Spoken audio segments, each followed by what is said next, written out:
We've covered at least one of Thermaltake's level 20 cases before, at least officially, specifically the small form factor level 20 VT. The level 20 MT is a mid-tower in the same style, pairing rounded silver edges with flat tempered glass panels. We're specifically reviewing the level 20 MT ARGB, which comes with three 120mm ARGB intake fans at the front and then one non-RGB fan at the back. Before that, this video is brought to you by the MSI RTX 2070 Gaming Z video card, which uses a dual axial cooler and large fans for reduced noise at a given RPM, each running double ball bearings. These sit atop a multi-slot aluminum heatsink to create a 2.8 slot card, and the Gaming Z spins down fans to 0 RPM when under low loads, keeping the focus on reducing noise whenever possible. Custom RGB LED lighting is possible through MSI software with an RGB spectrum configured out of the box. Click the link below to learn more. This is the case. This is the one that's one of the two that's sneaking in at the end of the year after our Best Cases awards show, but that's okay because it doesn't end up in the awards list anyway. It's not the worst case we've looked at, but it does have some flaws. And first of all, to give you some perspective on where it stands in the market, it's about $90, maybe $100, but 90 is about where we've been told to expect it to fall. And in the level 20 series, it is a follow-up to the original level 20 that we showed at Computex a couple years ago at this point. And that case had something like $500,000 plus invested into tooling. So it was a really expensive series, and that followed one of the original Thermaltake designs where they partnered with BMW Design Works to work on a case. So level 20 has a very specific premier branding stuck to it, and then Thermaltake brought that brand down to the lower tier cases. It's traditional halo marketing effect, as you might call it. So this is one of those more affordable ones at about 90 bucks. And right away you can see a few of the features on it that may be jumping out to you if you follow our channel. One of which is the really thin sliver here for airflow. There's a glass panel in the front center, small gaps on either side. Now, we've seen this design work, but it does take some specific design elements to make it work. And one of those is typically higher static pressure fans. Another one is a bit of a gap between the fan and the glass so they have enough space to try and leverage that higher static pressure, assuming that is a higher static pressure fan in the case in question. And as for this one, we'll talk about that in the thermal section, if it can manage to make this design work. But there are still some basic flaws with it, because even if this were enough of a gap to breathe, and you'll see if it is in a bit, the filtration for it is decorative. So there's a dust filter off to the side, and we'll talk about this in Patrick's build notes as well, where it's actually not in front of any air intake. It's not in front of the fans, it's next to them. And not much air is going to go through there. In fact, most of the air will go through the fans, but there is no dust filtration in front of the fans, and so all the dust is going to go into the case. So it's a bit of an odd design choice, because really what should happen is, assuming you want a panel designed exactly like this, you should probably have the mesh here between the glass and this curved beam on the side, right in the middle there, so that it's actually in front of where your air is coming in, because that's where the dust will come in. So kind of odd design decision. The glass we'd like to see boosted a bit more away from the fans. You'll see why later. And as for the rest, so it is 3 fans in the front, pretty standard layout, but you could, if you wanted to, change it around, and we do this in our thermal section for you so you can see what the difference is. There's an intake here, or exhaust if you prefer, but intake makes the most sense. You can set up with the radiator or just with the fans that are in the case. So we rotated 2 of these over to this side as intake, and that one actually does have a dust filter right in front of the fans where it makes sense on the steel side panel. It's kind of reverse. It's like a weird bizarro world where the side makes more sense for intake. And we've seen this before. We saw it with the Lathan 011 Dynamic, and when done right, like in the 011 Dynamic, it actually works extremely well. The difference is that the 011 Dynamic completely obstructs the front panel. It doesn't even have these small gaps that this one does. So all that's doing is taking your fans you normally have in the front, moving to the side, and I mean, the air will hit the side panel and then bounce off of it and go somewhere else. So same idea as any other cooling system, really, it's just less direct. But if you wanted to, you can move them over here, and we'll do that in a bit. The top does have a dust filter, so it's just the front that they've missed out on it, which is so strange, because typically, if you were to leave the case in this setup, for the most part, this is a positive pressure setup. And a lot of your air will exhaust out the top, depending on the CPU cooler you have. So to put a dust filter up there, but not in the front, just seems kind of backwards. Now, this can be useful because there is a rear exhaust fan, and that fan does pull air through the top too, because there's a big hole in the top right next to it. So kind of makes sense, but it's an odd decision to skip on the front filter and not the top filter. There's filters everywhere else too. You can keep making the point with the bottom, but don't really need to. As for the inside of the case, so these are not captive screws, but not a big deal really, although it's at this price point kind of expected. So it kind of slides out like that. Not really genuinely hinged, it's just that the case has these metal lips. So the steel is stamped in a way that you get this overhang on the top and you get an overhang on the bottom, and then the panel slots in between those. The only reason for this to be there is if Thermaltake thought it looked worse, for example, for that glass to be exposed rather than having a piece of steel flush with the other pieces of steel. So whether or not that's good is really entirely aesthetic, and you can decide if you like that steel lip or not. It is a pretty minor feature though. But the panel comes out without much issue. It's not fancy in any way, but $90 doesn't need to be. Inside we have a power supply shroud, pretty standard at this point. It does have perforation at the top, which is something we generally like to see. And then it's got a cutout here on the side for your power supply logo and branding, if that's the thing you're into. On top of the power supply shroud, there is a 2.5-inch mount. And then next to that, there's radiator gap for installing a larger radiator. And for the rest of this, let's go through Patrick's build notes, talk through the rest of the case internally, and we'll go through thermals as well. The front panel is restrictive, with tiny 1 centimeter strips of mesh on either side of the glass section. Deceptively, these strips aren't in the path of airflow and don't act as filters. There isn't any filtration at all in the front fans, which instead pull air through the narrow gaps behind the edges of the front glass panel. There's also a wider gap hidden at the bottom of the front panel, typical for cases with sealed designs like this one. The rest of the level 20 MT seems to be an attempt to make up for that closed off front. There are cutouts big enough for 2 fans on the steel right side panel of the case, so that extra intake fans or radiator could be installed, as long as the graphics card isn't too big. This intake is filtered. Unlike the front panel, there are also fan mounts along the top of the power supply shroud, which is definitely a desirable feature and should allow for much better GPU cooling.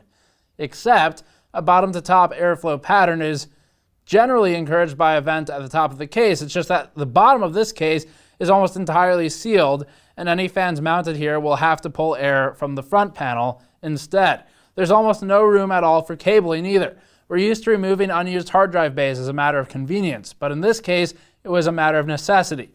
It's hard to imagine where cables could possibly go with 2 hard drives installed under the shroud. There's already very little clearance between the side panel and the chassis, and since part of the case is taken up with the vents, that's even less area available for them to exist.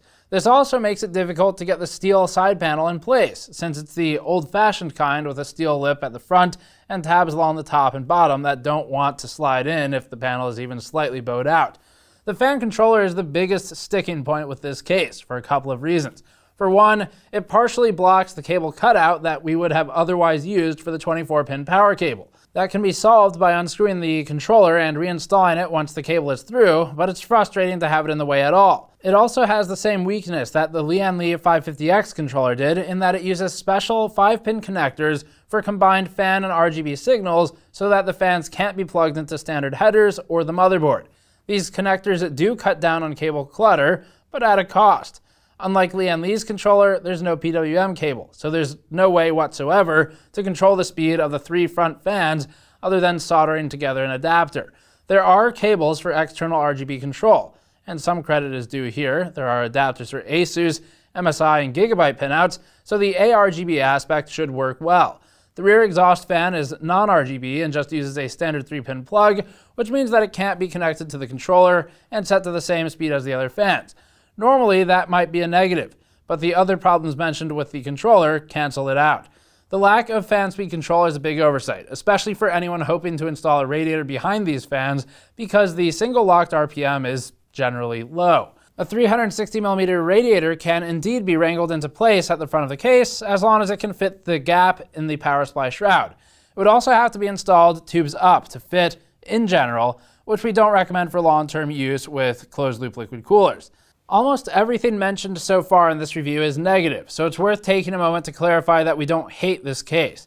The look, the build quality, and the ease of installation are fine, but unremarkable. It's in an unfortunate position where the features of the case that stick out happen to be the flaws. Let's get into thermals. We've made testing cases without their front panel part of the standardized test suite now, so that we can have an understanding of how much those panels are bottlenecking performance. Other than that, the only additional test we performed this time was to move the upper and lower intake fans into the side intake vent on the side panel. This actually caused some air to exit through the front panel, which doesn't hurt performance in a huge way, but is a waste of air that should instead be flowing backwards through the case. Realistically, the options for improving airflow are limited. It's nice that Thermaltake has included so many fans, but it makes it less likely that customers will want to add additional ones, so we only use the stock fans for testing. We could emulate Lian Li's 011 Dynamic by completely sealing off the front panel and putting 2 fans on the side intake, but then we wouldn't be showing any of the ARGB features through the front panel, which is sort of the selling point of the case. So there's a point of realism that we have to abide by. Even moving 2 to the side intake and leaving 1 in the front is pushing the boundaries of what a user realistically would do, at least from an appearance standpoint, but it gives us some important insight to how the case performs. We could leave the 3 LED intake fans in place to keep air from leaking out of the front and install fans of the side intake, but at that point there'd be 6 case fans running just to get an acceptable amount of air moving, at which point you have enough money in those fans to just buy something else. Before looking at comparative data, we'll look just at the level 20 MT against itself. CPU temperature in the torture test was 58 degrees Celsius over ambient for the stock configuration, but dropped significantly by about 11 degrees by removing the front panel. We'd like to see this closer to the 6 to 7 degree delta mark. It's natural that a front panel will inhibit cooling, but there are reasonable levels of that inhibition. Despite the air escaping from the front, moving the 2 fans to the side intake lowered temperature by roughly 4 degrees, down to 54.1 over ambient. Removing the front panel completely was a more significant improvement, down to 47 degrees. The side vent can be used to mitigate limitations of the front panel while still enabling that ARGB front look, though. 58 degrees over ambient is relatively warm for the CPU when compared to the rest of the cases on our chart. It's not yet in runaway thermal territory, but it's pretty high up there. It's on the level of the Darkbase Pro 900 version 1, similar to the stock Define C and Define S2, which is unremarkable, and a bit better than the Alpha 550 and InWin 303. Compared to a previous Thermaltake case, it does worse than the View 71. Regardless of whether or not the intake fans are blocked, the 120mm exhaust fan is decoupled from the fan controller and therefore capable of running its full 1400 RPM in the MT, which keeps temperatures from spiraling out of control. Moving on to GPU testing, we saw a stock GPU torture result of 59 degrees over ambient, seeing benefit from side intake fans with a reduction to 56 degrees over ambient. As GPUs are heavily reliant upon their thermal performance in terms of the clocks, every few degrees puts us closer to higher clock rate. Removing the front panel caused an even bigger drop in temperature on the GPU than it did on the CPU, down to 46.5 degrees over ambient. In the stock configuration, it seems likely that the intake fans are biased slightly towards the GPU, since the largest available inlet for air is at the bottom of the front panel, but the rear exhaust fan primarily benefits the CPU. Any benefit to the GPU is by way of removing radiative heat off the backplate, which won't really affect the GPU core temperature all that much. Here's a comparative chart. GPU temperatures aren't the hottest we've ever recorded, but they are nearly the warmest among the sampling of cases on our chart. The BitPhoenix, Enso, and Walmart cases chart higher for what it's worth, but 59 degrees is about as hot as our GPU can get before throttling itself to keep cool. Nearby contenders would include the Lian Li 011 Air, which functionally requires removal of the dust filter to actually allow airflow. Another nearby item is the InWin 805 Infinity, one of the worst performing cases on our charts as it has literally zero front airflow. This isn't great positioning for the MT. Going to side intake reduces thermals to a point of competing with the Define R6 and the original H500P, so not great, but at least it didn't advertise as being high airflow. 3D Mark raised temperatures slightly higher than the torture testing did. It equals the BitPhoenix Enso in this test, which is an unpleasant place to be. The perforations on the top of the power supply shroud might help a little bit to alleviate thermal concentration, but our power supply shroud was crammed full of cables and a hard drive cage that blocked air coming in from the lowest intake fan.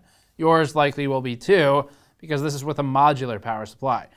Blender CPU rendering with an average CPU temperature of 38.7 degrees over ambient is a bit more reasonable. Without the additional stress of the torture workload and with relatively little heat being generated by the GPU, this CPU torture fits comfortably into the middle of the chart between the NZXT H500 and Silverstone KL07.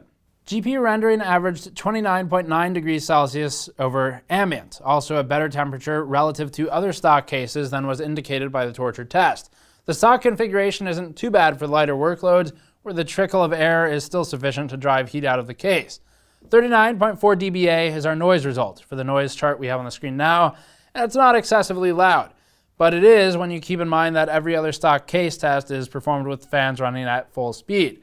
There's only one speed that the 3 intake fans can run at, and that speed isn't ideal for either noise or airflow. Just to reiterate a point that was written earlier in this review, there's a lot of criticism here. There's a lot of kind of negative look at the case. We don't hate the case. At $90, it's a sensible price, especially for a case that has 3 ARGB fans and then a 4th. I mean, it's got 4 fans in it. It's just that, unfortunately, those fans don't do a whole lot because of the panel design and the static pressure, and that controller is really just annoying because you can't plug those fans into really anything else. This is a problem we had with Lian Li's controller as well for the Bora fans originally, but at least theirs had a PWM cable with it. So Thermaltake makes some odd decisions here. It's not a rip-off of a case. The price is completely fine. It's just some of the design elements are not that great, and it's stuff that Thermaltake could relatively easily improve on. So again, you gap the front glass a bit. If you're listening to Thermaltake, take that front glass bit, distance it from the fans. It'll help significantly. You could then move the mesh between the glass and the side over here. It won't look as good, but really, does it look that good anyway? I mean, what's the design goal, I guess? Look at the design goal and figure out how to make basic features work within the confines of that goal, because you can't, in a case like this, which is $90 priced at the average computer builder, you can't get away with skipping on basic features like having enough pressure to bring air into the case and having dust filtration for dust. If it were something like the, whatever that Cougar case is called, the Conquer, something like that, you can get away with not having dust filtration because the whole concept of the case is that it's exposed to dust, but it's cool, and that makes up for it. Can't really get away with that in a mid-tower like this. So this is just, it needs a larger air gap, it needs a filter over the fans, and if the fans could be controlled at all, or it didn't use some fancy 5-pin adapter, or it had an adapter from 5-pin to 3-pin, then a lot of this would be completely fine, actually, the rest of the case. The build quality is okay, it's acceptable. The inside is reasonable to work with. It's not the worst. It's a bit limited on cable space, but it's not terrible. And it's just, it's weird. It's popular to have LED fans behind a tempered glass panel, yes, but we've seen how that works in the past, and there are ways to make it work well. It's just they didn't use them here. So if the fans can't pull the air in, why are they there? The answer is decoration. It's there because RGB and because glass, and that's it. And if that's what you want and you like the way the rest of the case looks, cool, but just make sure you get a good cooler, CLC or something. You'll be able to brute force it, or run higher fan speeds for the internal components would also make up for it. It's just that there are a lot of places that Thermaltake could have done much better with this case. It has the basics of an overall acceptable design. The pricing is very competitive, actually extremely competitive, especially with 4 fans, with 3 that have ARGB, with glass. It's got everything it needs to compete, especially at $90 or $100. It's just, it's missing those 2 critical things, dust filtration and air. And Thermaltake, we think you can do it. You can make this design work. We might just do it for you. I don't know. It depends on if we have time. But needs a bit of work, and hopefully they get there. So that's it for this one. Subscribe for more. As always, go to patreon.com/gamersnexus. Helps out directly. Go to store.gamersnexus.net to pick up a shirt like this one or one of our mod mats. Thank you for watching. I'll see you all next time.